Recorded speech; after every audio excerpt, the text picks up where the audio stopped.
look. Welcome to Terry's Tips, guys.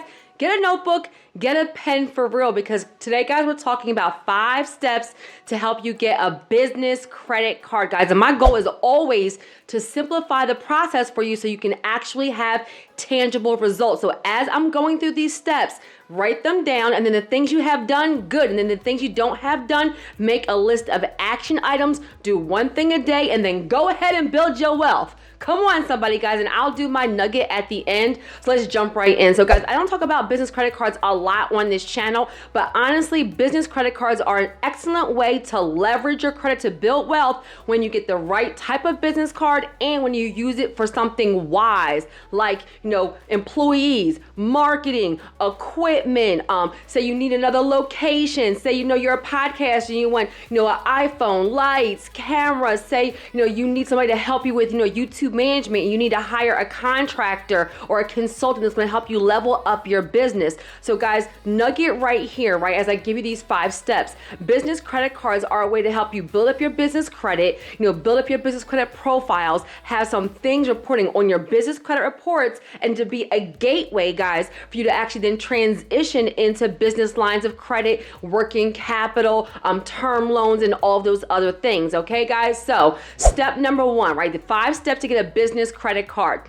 Step number 1 is you absolutely positively want to be incorporated and have an EIN, employee identification number. Guys, you need this for your application, which I'm going to talk about in a second, okay? So when you're filling out your application, you want to have your business legal entity. You want to make sure it's in good standing with the state. So action item, look up your business real quick with your state. So if it's in Georgia, you're looking up the state, state of Georgia. If you're in Pennsylvania, looking up Pennsylvania, right? You're looking up your business with the state and making sure it's in good standing. Make sure you're checking the name, make sure you're checking when it was incorporated, and you're also checking the address, and then you're also making sure you have your EIN, because when you fill out your business application, it's going to ask for your personal information and for your business information, and it should be completely separate, okay? That's step number 1.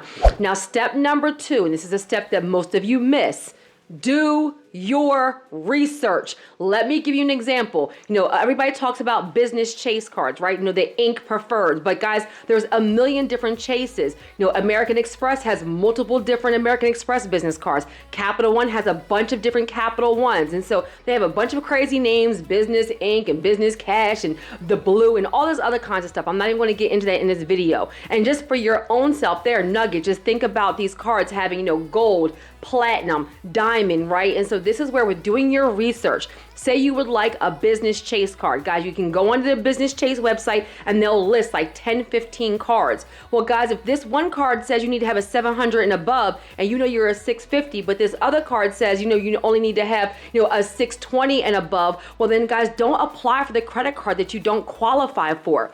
Nugget right here, since a ton of the business credit card companies have multiple different business credit cards, you may qualify for some and you may not qualify for the other ones. So be wise right here, because when you're doing a true traditional business credit card through a business company like Bank of America, Chase, American Express, Capital One, 9 times out of 10 for those type of credit cards, there will be a hard inquiry on your personal credit report, which don't be scared of that. If there's a hard inquiry, you qualify, and that hard inquiry is going to then, equal 10, 20, 50, $1,000 worth of business credit that you can use to scale your business. That's a good use of the credit card. That's a good use of the actual hard inquiry.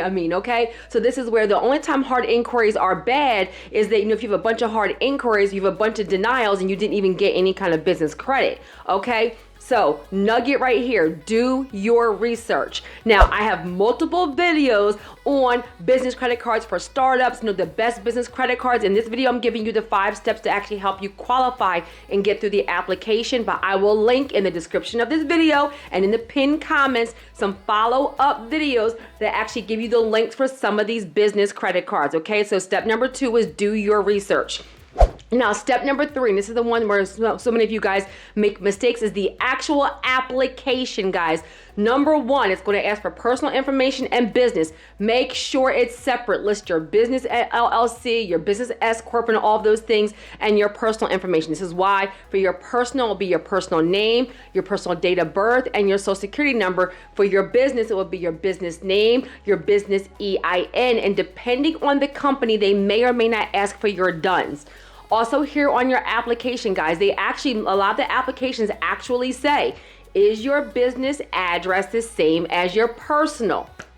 Y'all, I say it all the time, so I will link my free business masterclass. It's a 10-part series that is free, guys. And I talk about I kind of dig really deep into business fundability and credibility, and I'll also give you guys the link for Opus, who is a lender, is a virtual office that I actually highly recommend. Use them myself, and so I'll also put that link right there for a virtual office. But this is where, guys, it's not necessarily a complete denial if you have the same address as your business and personal, but pay attention to the questions that they're asking you. They're asking you that for a reason. And yes, you do look more fundable, credible, more, look better on paper when your business address is separate from your personal. Not a complete denial, but I'm just telling, look, I don't make the rules. I'm just telling you guys the truth, okay? They're also going to ask your business category, your business industry, your annual revenue. And guys, just be honest here. If whatever money you've made, list that so far. You know what I mean? Like, just be honest right here. If you have the option to choose between, a business category or industry that's a little bit less risk than something else, then be wise right here. So let me give you an example. I am in no credit, which can be a high risk industry, but I also do education. I do training. I do coaching. I do courses. I've done things for schools and nonprofits for financial literacy. So I can also legitimately say financial literacy, financial training, education. So when I'm filling out an application and I'm being wise, I could put credit or I could put financial literacy education. Which one sounds better? I flip properties or I could put property management. Which one sounds better? Reading between the line, guys. So with our channel, this is the Wealth Building Ministry. Always do things in good ethics because you don't want to catch up to you later on. But what I'm saying is that when you get to the portion of the application where it's asking you business industry, business category, your NAICS number, right? Just be wise about what you choose. And there's something that's a little bit less risk, it's going to make you look a little bit more fundable on paper that is legitimately tied to you, right, that you can back up, then choose that option. Right here in the application, I'm also going to say a DUNS number. Again, that depends on the actual lender, but what you do want to do for the application is that you want to make sure that everything matches exactly before you apply. This is an action item, guys. So let me give you an example. If you have your business registered with the state and it's at 535 Jefferson Avenue, you want to make sure 535 Jefferson Avenue is also on your DUNS. 535 Jefferson Avenue is also on your bank statements. 535 Jefferson Avenue is also on your EIN, right? So you can pull your business credit reports in advance. I will link that video where I tell you some place where you can get your business credit reports, right? And just make sure everything matches in advance before you apply, because for business credit, again, I don't make the rules. I'm just telling you guys some things that will help you, because some of you guys are getting denied for the small stuff, right? But for business credit, things not matching is a huge red flag, right? So they want to make sure that your address and your name matches where it's incorporated with the state, on your EIN, on your DUNS, on your business credit report, and on your business bank statements. Guys, that's why I said get a notebook and pen, and just all you do is write those things down and just check it off and make sure it matches. If it does not match somewhere, just correct it and then apply. It's not that big a deal. Do not overcomplicate, okay? A lot of times on the application also, guys, a nugget right here is they're going to ask you sometimes how much spend you have. So think about, do you really need $50,000, or could a good, $5,000 or $10,000 or $3,000 help you? The nugget right here, guys, the takeaway is be realistic about what you're asking. Sometimes you're getting denied because you're asking too much. So if your business only makes $1,000 a month, it may not be wise to ask for a business credit card and tell them you're going to spend $50,000.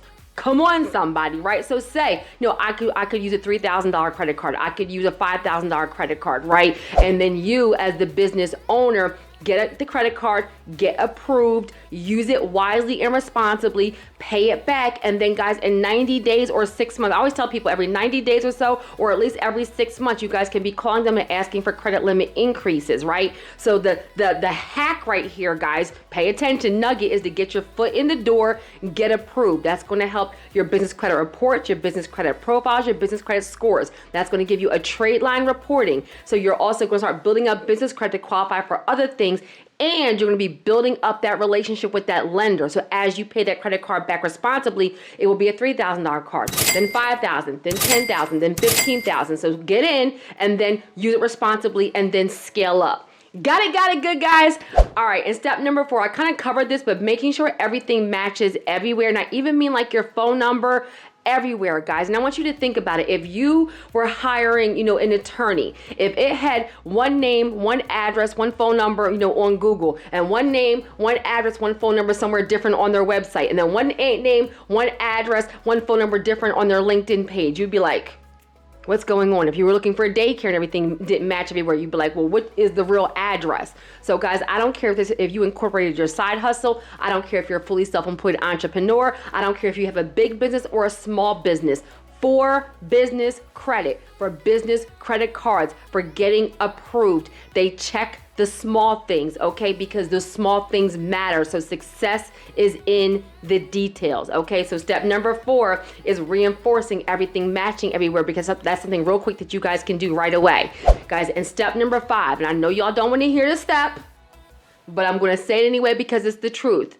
Having 700 and above personal credit scores. Guys, revolving credit cards are revolving credit, and credit cards are normally, especially business credit cards, are unsecured. That means if Chase gives you a $10,000 credit card and you charge up $10,000 and you don't pay it back, they don't have any recourse. So there's out their money. I want you to think about it. If you get a mortgage, you don't pay your mortgage, they foreclose and the bank takes back their house. If you get a car, you don't pay your car note, the bank repos and takes back the car. But the credit card companies can't take back everything you charge up. That's why having good, strong personal credit is a back-end hack to get approved for business credit, even if the items don't report on your personal credit reports. Guys, I'm telling you guys what I know. And just honestly, just overall, you want to be a wealth warrior, you want to be a multi-millionaire, you want financial literacy and wealth and legacy and wealth building, then at some point you want to look good on paper for personal and business. That way you always have opportunities,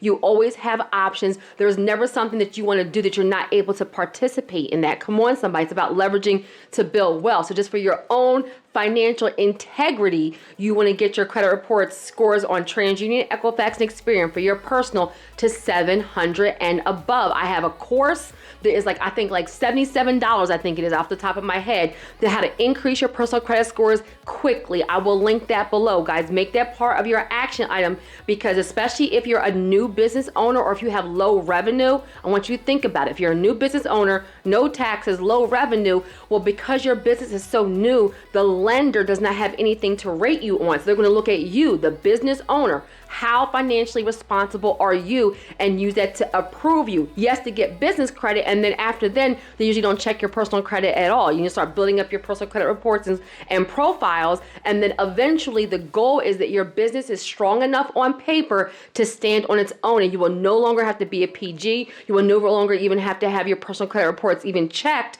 for any type of business credit. But the goal, guys, is to be financially stable so you always qualify for everything. So step number 5 was to have a 700 and above personal credit score on all 3 bureaus. If you're not at 700, that's not a big deal. Make a plan, pick a date, and execute on the plan.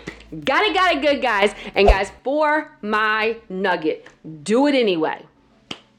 I'm going to say it just like that, guys. Even when I launched my business, there is a certain amount of fear, a certain amount of anxiety. When you leave your job and you're going after your dreams, and maybe even if you don't leave your job, but when you're going after your dreams and your vision and your goals, you are going to have doubt. You're going to have fear. You're going to be, unsure. You may have anxiety. You may be scared about the decisions you're making. Maybe you don't even have any support. Guys, the people who are wildly successful are not smarter than you. They are not, they do not have a better network than you. Literally, they do it anyway. They do it when they're scared. They're going to do it anyway. They're going to do it when they have anxiety. They're going to do it anyway. They're going to do it when they have fear. Guys, you have to get in your spirit that even when you're tired, even when you're depressed, even when you're sick, even when you have doubt, even when you have fear, you have to get into the habit of doing it anyway. That's discipline, because there's never going to be a perfect time. The stars are not going to always align, and there's always going to be a little bit of risk when you're going after your dreams and going after your vision. Faith without works is dead, right? So at some point you have to step out on faith, and stepping out on faith is the fact that you're able to do it no matter what's going on in your life. You make a decision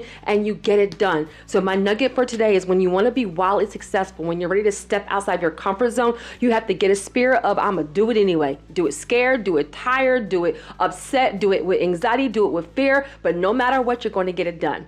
Amen.